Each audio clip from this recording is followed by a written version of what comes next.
Well, today we are talking everything breathing. We've had a couple of people ask a few questions about breathing and everything from how to breathe for recovery, how to breathe when you're running, and also for strength training, because it's also an important part of strength training that I think a lot of people forget about, particularly runners who potentially haven't done much strength training before. So just haven't been told these things. And if you haven't been told these things, it's easy not to think about them, because breathing's something that a lot of people don't think about. Which, everybody should be thinking about more. 100%.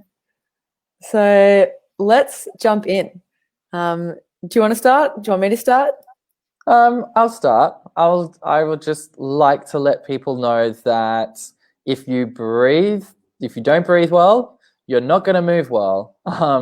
Because if you're not getting a good breath in, then this is where we begin to use other movement patterns that use other different muscles to breathe for us. And if they're busy breathing for us, then they can't do their job. Classic one is neck and shoulders, all those sorts of things. So breathing is something every single patient of mine gets a lecture about, because if you can improve the quality of your breathing, it improves the quality of how everything else moves and functions. And, you can survive 3 weeks without food. So it's not that you get energy from food. You don't. You can survive 3 days without water. Where you get most of your energy is via breathing, which most people don't realize. And to actually have tools in your tool belt where you can change how you're breathing and use your breath in different ways is so powerful, which is why it's such an important component of not only all the Western medicines, but also all the Eastern medicines that have been around for thousands of years. They always have a breath component, whether it's yoga or Tai Chi or martial arts. Same with running. It's exactly the same. Yeah, I think for a lot of people in Western society, yoga is probably the easiest one to relate to, because breathing isn't taught as much as it should be, because you're right, it impacts literally absolutely everything.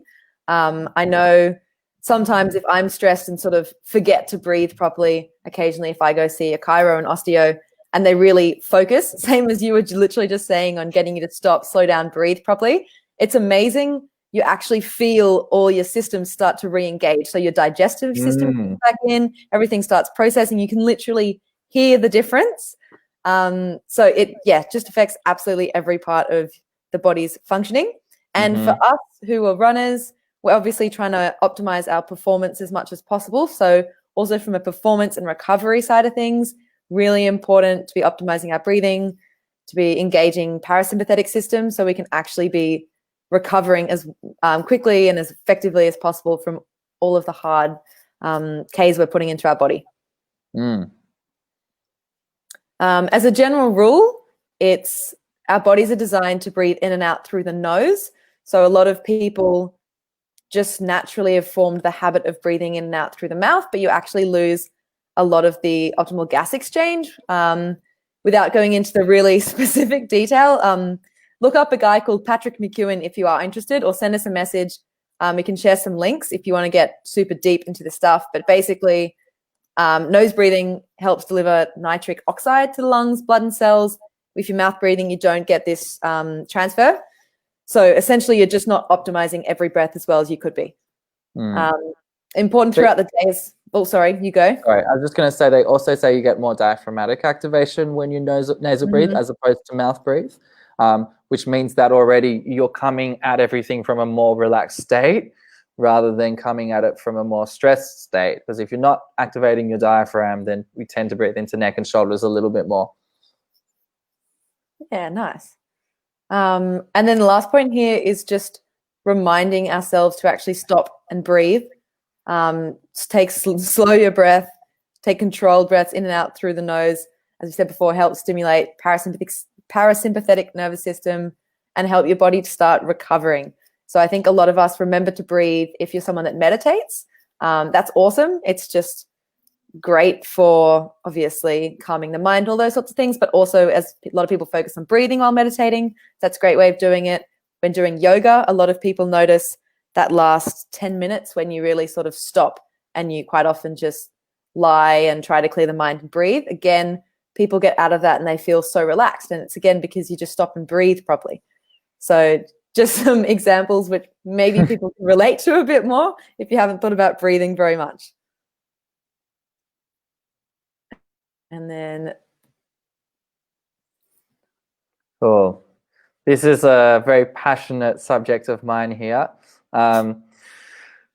So, you know, there's this whole idea of the core, right? And everyone's heard of the core, but there's a lot of different definitions about what the core is. And people use different ideas of what the core is, so that you will see different definitions of it. But essentially, your core are your breathing muscles in your abdomen. So it's not just your abdominals, it's your diaphragm, it's your pelvic floor, it's your abs, and it's your low back. It's about how you activate that balloon there, that blue balloon, to help create what we call intra-abdominal pressure or gut pressure, which is what stabilizes your low back for you so you don't herniate a disc. And also regulates your gut function and all those sorts of things. So as runners, when we're talking about core and training the core, we're not only talking about strengthening this system, we're also talking about inherently talking about breathing, because they go hand in hand, and we can't have core strength if we don't breathe well. So for a lot of my patients, before we even start them on core strengthening, I need to teach them how to breathe. And until they learn how to breathe, they're not going to be able to really activate their core, because they don't really know how to create pressure in their core system, because they don't really know how to get that diaphragm to contract and push down. So they go hand in hand. And when you're running, think of your core as being that really crucial component of getting a breath. I think another thing to note is that when we use this definition of the core, that it's not just your abs. First of all, we have to realize that sit-ups may not be the most functional way to train this type of core. No, I think sit-ups are used too often. I don't think they're a great core exercise, really, in terms of translating to functional movement. Yeah, definitely not. Way overdone, and people just give themselves neck issues. I've had patients give themselves, male patients, give themselves abdominal hernias and diastasis recti, you know, the separations of the abdominal walls, because they were doing like 400 sit-ups a day. And then and then I got in this full-on argument with them because they told me their core was really strong. And I was like, you can't even lie on your back with your feet in the air and show me good quality breathing. That to me is not the definition of a functional core. So sit-ups are way overdone. But also, we also need to appreciate that belly breathing is not the same thing as diaphragmatic breathing. So when when both of us are cueing patients how to breathe, it's not about sticking your tummy out.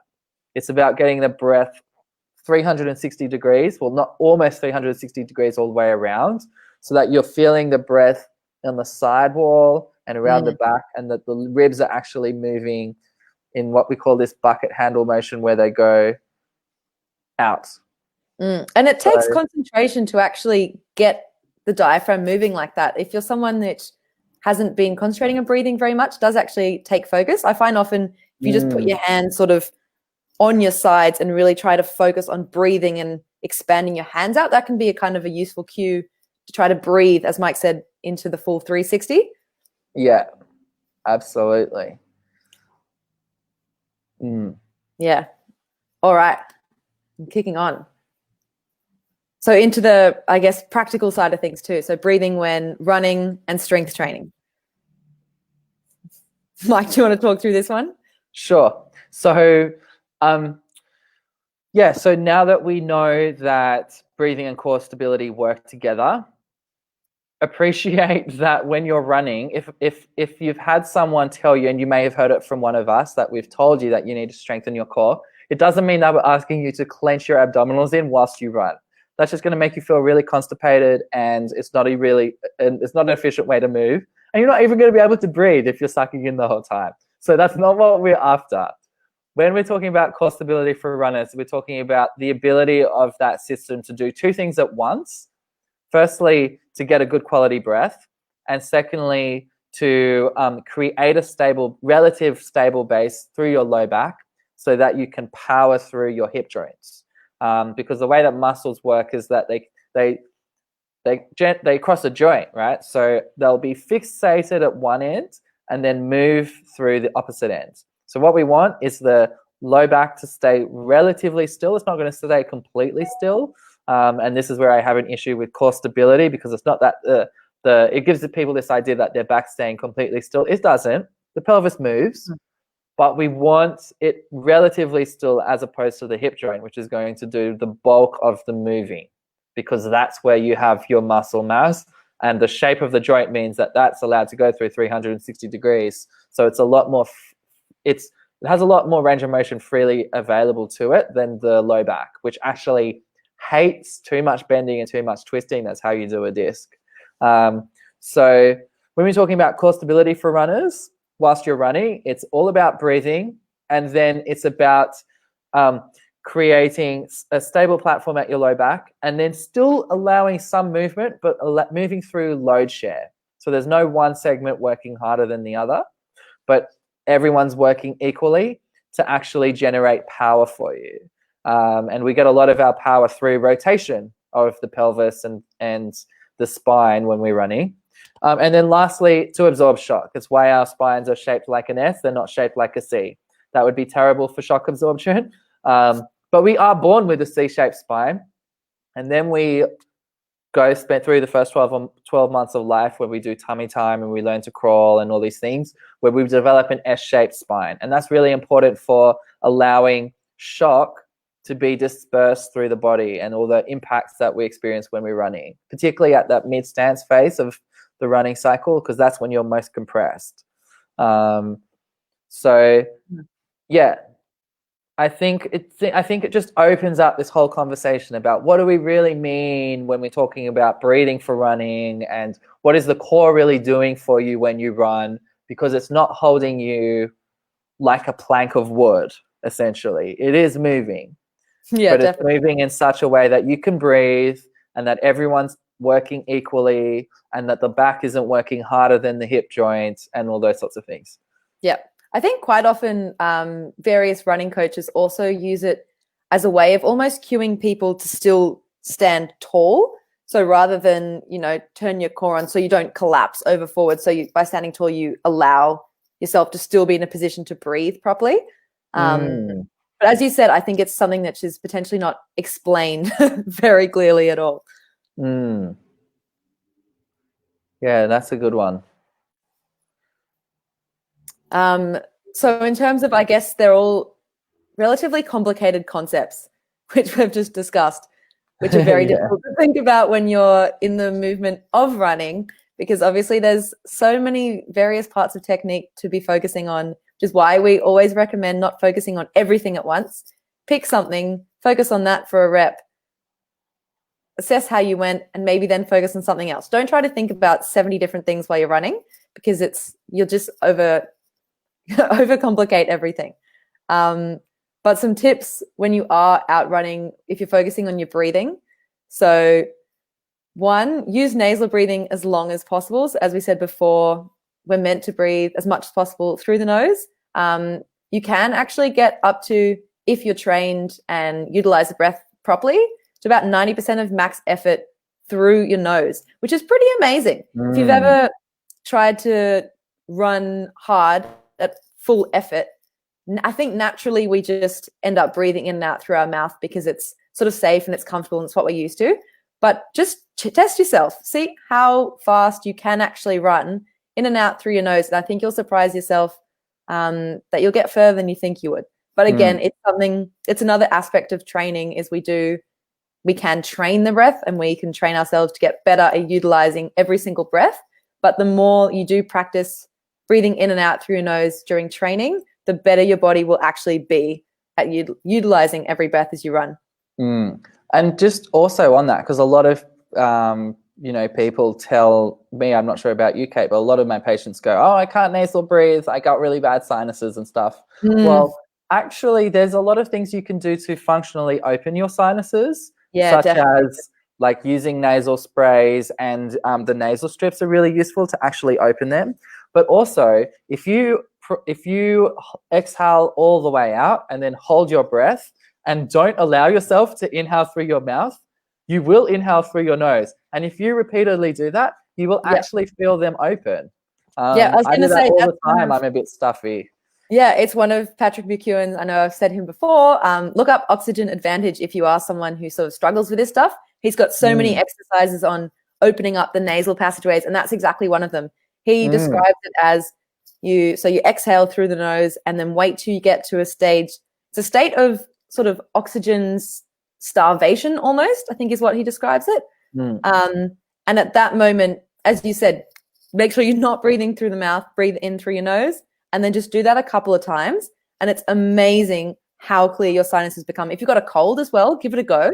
Because a lot of people, obviously, if you've got a cold and you go to sleep with a blocked nose, you end up breathing through your mouth, and not great for you, but just give it a go. Spend 30 seconds, and I think you'd be pretty amazed by how... And that could also lead to sleep apnea, mouth breathing, right? Because then you start choking on your tongue, all these sorts of things. And you don't get as good a quality of sleep either. And snoring, yep. Just nasal breathe, people. Yeah, 100%. Then the next point was, as you are running, another thing you can focus on is making the exhalation longer than the inhalation. So a lot of people use step count methods. So, for example, inhaling over 2 steps, exhale over 3. Another thing that this does is it also means that you breathe in and out on different steps, because obviously it's an odd number. So good for training the body in terms of you rotate which steps you're breathing in and out on as well. That's really important, because you don't want your breath to be completely matched with your steps, so that every time you land on your right foot, you take another breath in, because you may not need the breath, first of all. And also, we're actually one of the few mammals which don't biomechanically breath match when we walk or when we run. A lot of animals actually need to, but that's one of the cool things about being a human, is we don't have to do that. And if you get into a habit where you're always inhaling on your right foot, then as you go quicker, it can really throw off your breathing, and it's just not recommended. So yeah, definitely, as you said, an odd number of steps is ideal, so it's not the same every time. Yeah, awesome. Then I think the point about the exhalation being longer than inhalation is a lot of runners puff their air out, which is not what we want either. So by prolonging the exhalation, you not only do you drop your heart rate, because your heart rate slows on exhalation and quickens on inhalation. That's heart rate variability. That's normal. But also, so you're dropping your heart rate. You're putting yourself into more of that parasympathetic state. And also, you're most stable. Your low back's most stable with an in-breath when you've massively filled up that internal balloon. So if you're puffing it all out quickly, it's actually not that great for your low back.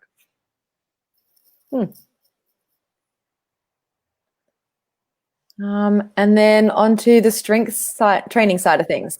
So I think a lot of people, as they do strength training, forget about breathing. A lot of people or hold their breath for the entire time, and they finally, get to the end of 8 reps, and all of a sudden it's like, and so don't do that. Remember to breathe during strength training. But what we're going to talk you through here is actually utilizing the breath to help with your strength training, because it can make, particularly if you're doing sort of heavier type lifts, it helps to, one, stabilize everything.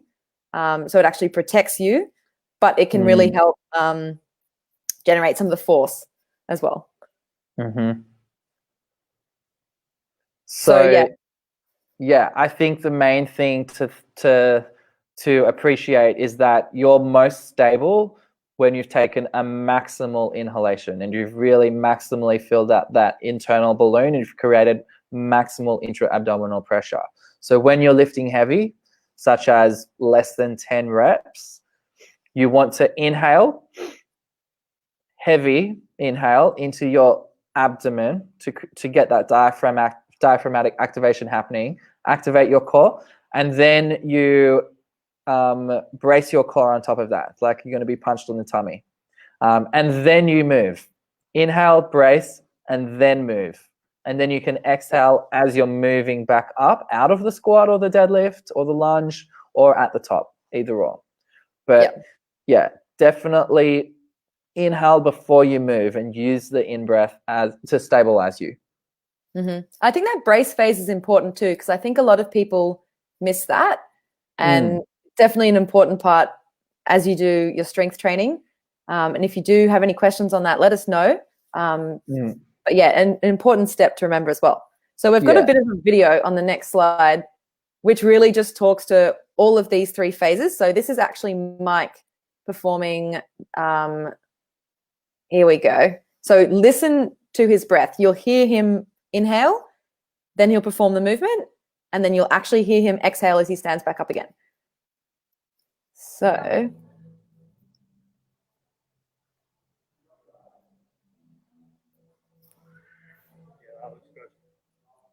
can you turn it up?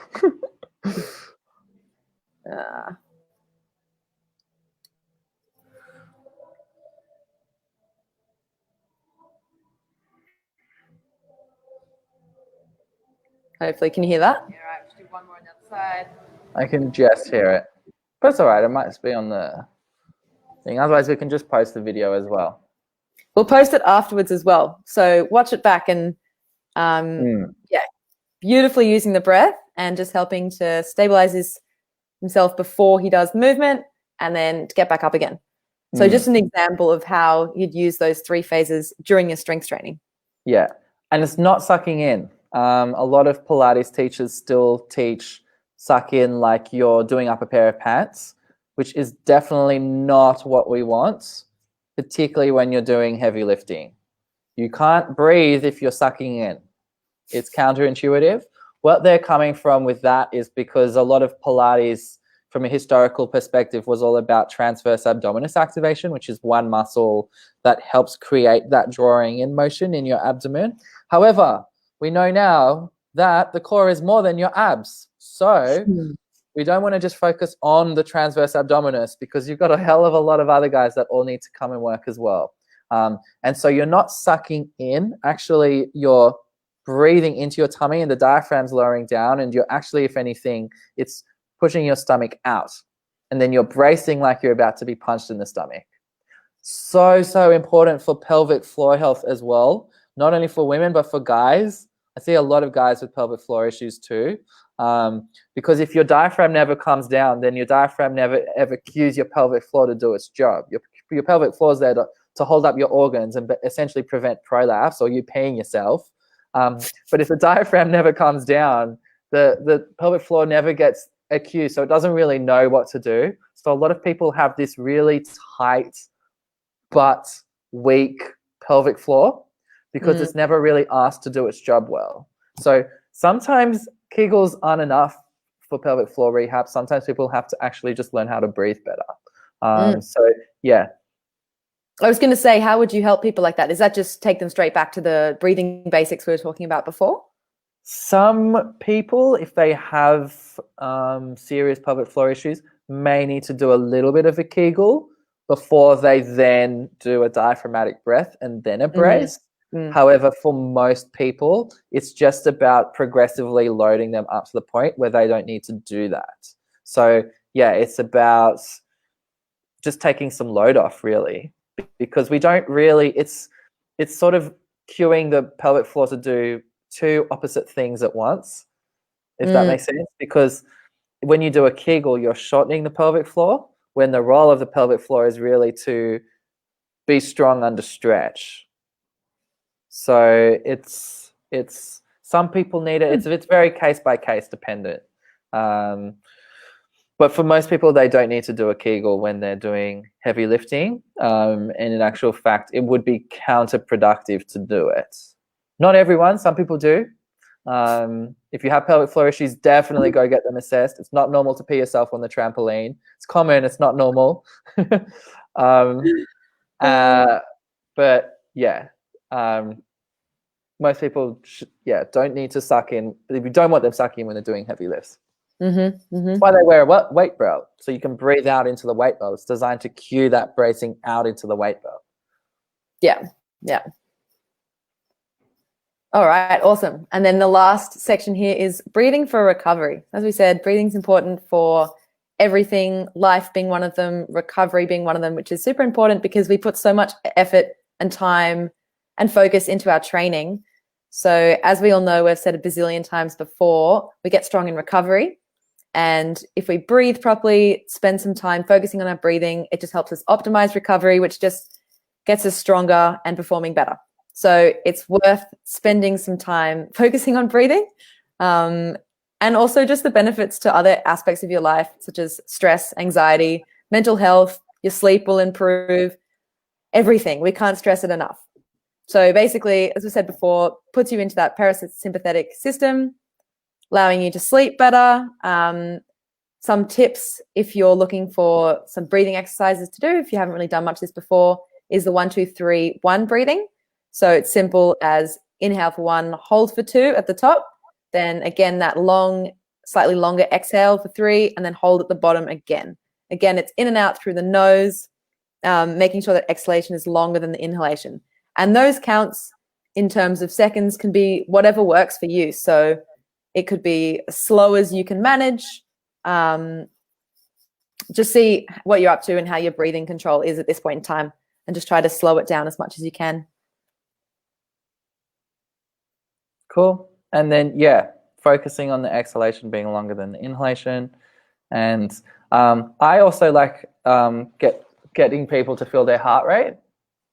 And that way, when they're exhaling, they're consciously trying to lower their heart rate, which is increasing their heart rate variability, which has been shown to be a really useful indicator of how fatigued someone is, how stressed someone is, how well they're recovering from training, all those sorts of things as well. So you do want a high heart rate variability, meaning that the difference between your heart rate when you're inhaling versus exhaling is quite variable. That's actually a really good sign of fitness. Yeah, the heart rate variability is really interesting, actually. I've started using as I think a lot of people take your resting heart rate in the morning, but potentially more useful to assess how recovered you are is using the heart rate variability, as Mike said, in the morning. So if you track it sort of day by day, you get what your baseline is, and you can use that as a bit of a training tool to assess how well you're recovering. Maybe you need to take a slightly easier day, slightly harder day. So it is a really, really useful tool.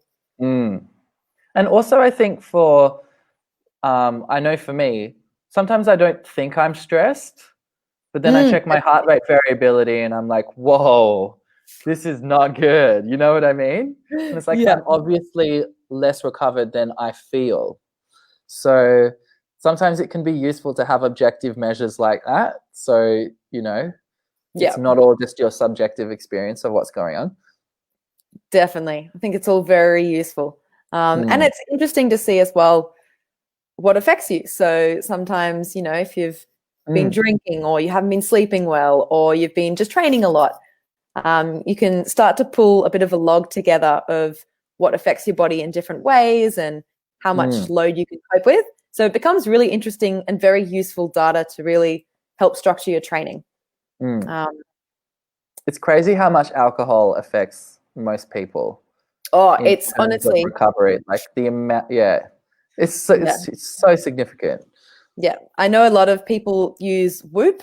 If you guys haven't heard of it, it's basically a band which you wear all day, every day, and it tracks all of these sorts of things. So your heart rate variability, I think temperature as well, whole range of things.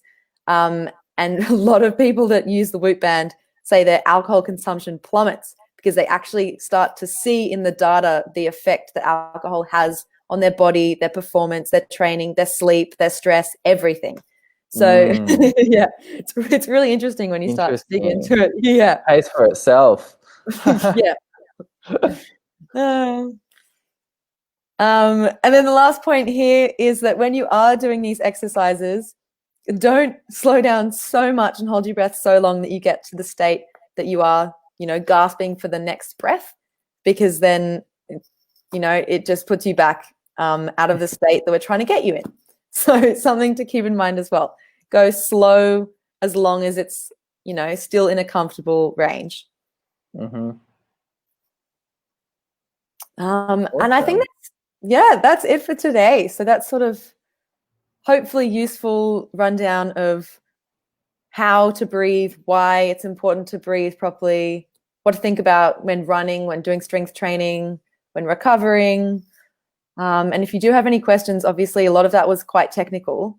Definitely send us a message. Let us know. If you do want to know any links to dive deeper into some of this stuff, it's really, really interesting topic. So let us know as well, and we can share. I love talking about breathing. So yeah, any questions, just hit us up.